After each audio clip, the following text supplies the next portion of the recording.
specters, but, technically specters aren't ghosts. All ghosts are specters, but not all specters are ghosts. You know what I mean? After playing Marvel's Spider Man Miles Morales on PlayStation 5, it would have been pretty tough to go back to the PS4 version of 2018's best superhero game. Fortunately, Insomniac has retrofitted Peter Parker's adventure with all the outstanding tech it developed for Miles, including improved lighting and frame rates, ray-traced reflections, lightning-fast load times, and DualSense haptic feedback. And they replaced Peter's face, which is weird, but at least it showcases the major improvements to facial animations. This is a game that was already worth replaying on PS4, but now that it's on PS5, it's a great time to revisit New York and see it at its best. Open the safe! Do it! Hey, fellas. Ah! Spider-Man! Shoot him!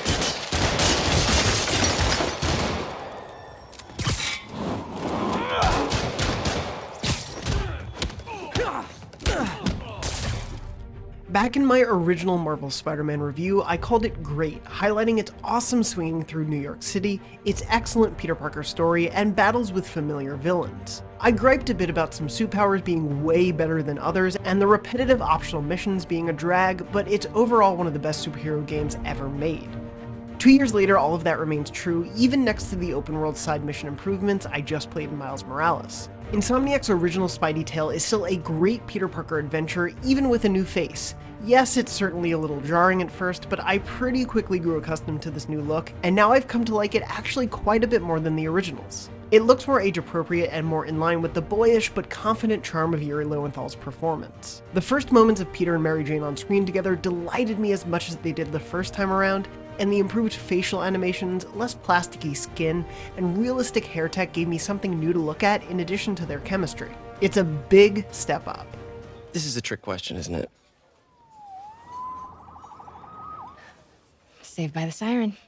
Characters benefit from the redone lighting system, and so does everything else it touches. From beautiful moments at dusk as the sun fades, to indoor interiors of Fisk Tower using the building's many modern light fixtures to more realistically brighten the space, everything just looks more beautiful. And married with ray-traced reflections in the fidelity mode, New York comes alive in a way that just wasn't possible on the PS4. I mean, seriously, it has turned one of Spider-Man's most common tasks, stopping a car chase, into a beautiful light show of neon signs reflecting off cars and buildings.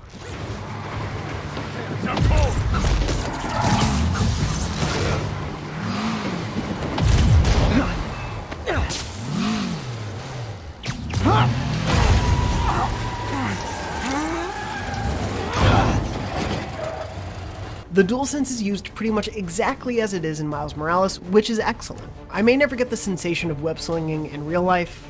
I mean, I hope I do someday, but who am I kidding? But the DualSense's haptic feedback vibrations and trigger resistance do an admirable job of recreating what I imagine it'd be like. Likewise, if you have a 3D audio headset like the Pulse 3D, you get a nice extra level of immersion. But of course, my soundbar still does a perfectly good job of capturing the layered sounds of Insomniac's New York as I swing through the streets. Even if you've already beaten or even platinumed it on PS4, I'd recommend checking out how much more vibrant Insomniac's New York City is. It's a different time of year than Miles Morales' Christmas setting, so it felt different even though I had just played that game. And all the fun of the gameplay is still there. Peter's swinging and acrobatic combat flows just as well as I remember, and even more smoothly now when you choose the new 60 frames per second performance mode. I still find myself leaning heavily toward my few suit mod preferences, and the side missions aren't any more diverse, but that's a remaster for you. Spider-Man, I think I figured out how Fisk's men are keeping his rackets running. Construction sites. Wasn't that shut down when he was arrested? The remaster does also benefit from bundling all 3 DLC episodes of The City That Never Sleeps. That's another 10 hours or so of play, and it adds a largely satisfying comic book mini-arc that includes fantastic character work with Black Cat and Silver Sable. You take the bad with the good in the form of the annoying screwball missions, but these episodes work much better together than they did as separate episodes released a month apart each. On top of that, and the free suits Insomniac put out, the remastered edition has been enhanced with quality of life improvements like the near instantaneous load times and even additions to photo mode to mirror the new lighting features of Miles' version. Plus, Miles Morales' huge suite of accessibility features seems to have been added mostly in whole. There are options to change the contrast of the environment, enemy readability, quick-time event requirements, and much more. Some of these were in the first game, but it's nice to see them enhanced even further here. If recent Spider-Verse stories have taught us anything, it's that anyone can wear the mask, and it's lovely and important that Insomniac has carried that philosophy into its games. My turn! Keep him on the ground or we're done! If you've never played Marvel's Spider-Man, what have you been doing the last 2 years? But your procrastination has paid off because the remaster is a much better way to play thanks to the PS5's fantastic lighting effects and loading times. Even as someone who platinumed the original, it's a treat to revisit this improved New York City. The gameplay itself feels largely unchanged, but that still leaves you with a spectacular Spider-Man adventure that's also one of the best superhero games ever made, and a visual treat to kick off the PS5 era. For more, be sure to check out our comparison of the remastered to Marvel's Spider-Man on PS4, and watch our review for Marvel's Spider-Man. And for everything else in the world of webheads, you're already in the right place, IGN. Thanks, Spider Guy.